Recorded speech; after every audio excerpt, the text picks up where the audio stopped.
The phone rang at 7:43 in the morning. I was sitting at the kitchen table with my coffee, watching the backyard the way I do every day since my wife passed. My eyes rested on the oak tree she planted the year our son was born. It had become my quiet place, where I thought about everything and nothing at once. When I saw my son's name on the screen, I answered with warmth in my voice. He did not return it. He asked why I had frozen the account. His wife could not access the savings, and she was furious. I set my mug down slowly. I had been expecting this call.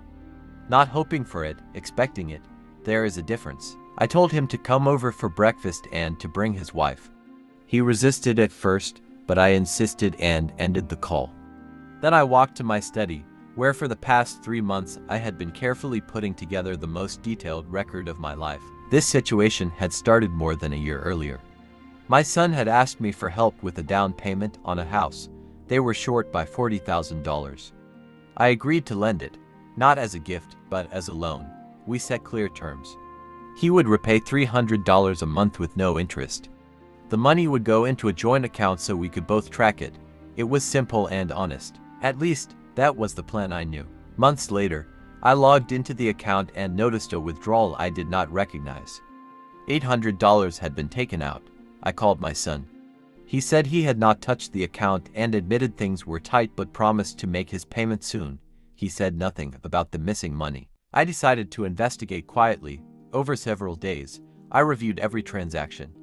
There were 16 unauthorized withdrawals, totaling over $9,000. Meanwhile, my son had only made a few late payments. I went to the bank and asked for access logs. The withdrawals had all come from a tablet connected to the internet at my son's home during working hours.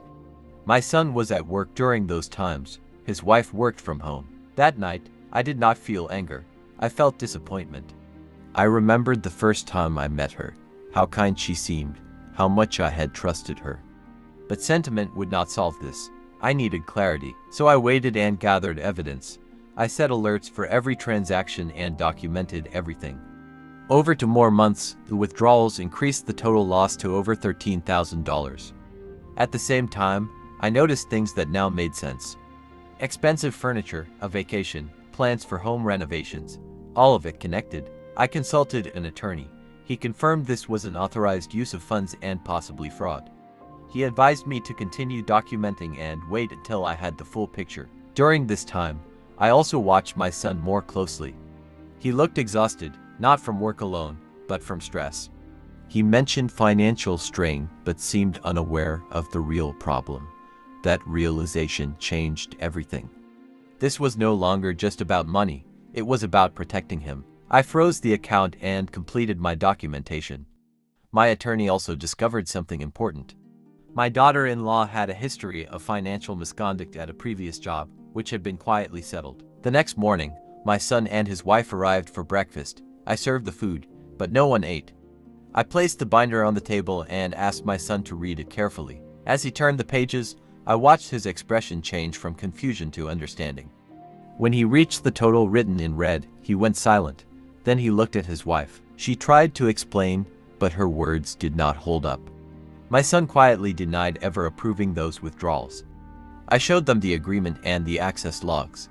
Then I asked him to read the final section, the documented history from her past. The truth settled heavily in the room. My son stood by the window for a long time. When he turned back, he looked different, older somehow. He apologized, but I told him he had nothing to apologize for. He had trusted someone he loved. I advised him to review all his accounts immediately and understand the full situation before making any decisions. He agreed. Over the next several weeks, the full extent of the damage became clear. Across multiple accounts and credit lines, the total loss was nearly $41,000. It represented years of hard work and sacrifice. Legal action followed. With the evidence and her prior history, the case was strong. She accepted a plea deal that included probation, restitution, and community service. My son filed for divorce a few months later. It was not an easy decision, and I did not push him. I gave him the information and the space to choose. Life did not return to normal overnight. He sold the house and moved into a rental.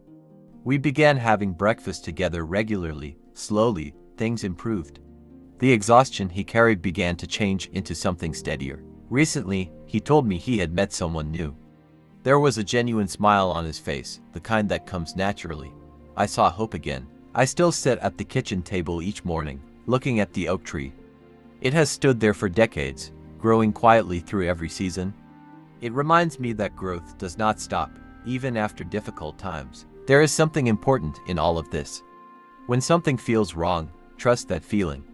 Do not rush to confront or react. Take your time. Gather facts. Understand the situation fully. Seek help from people who know what they are doing. When you have the truth clearly in front of you, it becomes something solid. It cannot be argued away or ignored. It may hurt, but it gives you a foundation to move forward. The truth has a cost, and it is never painless, but it is always worth it.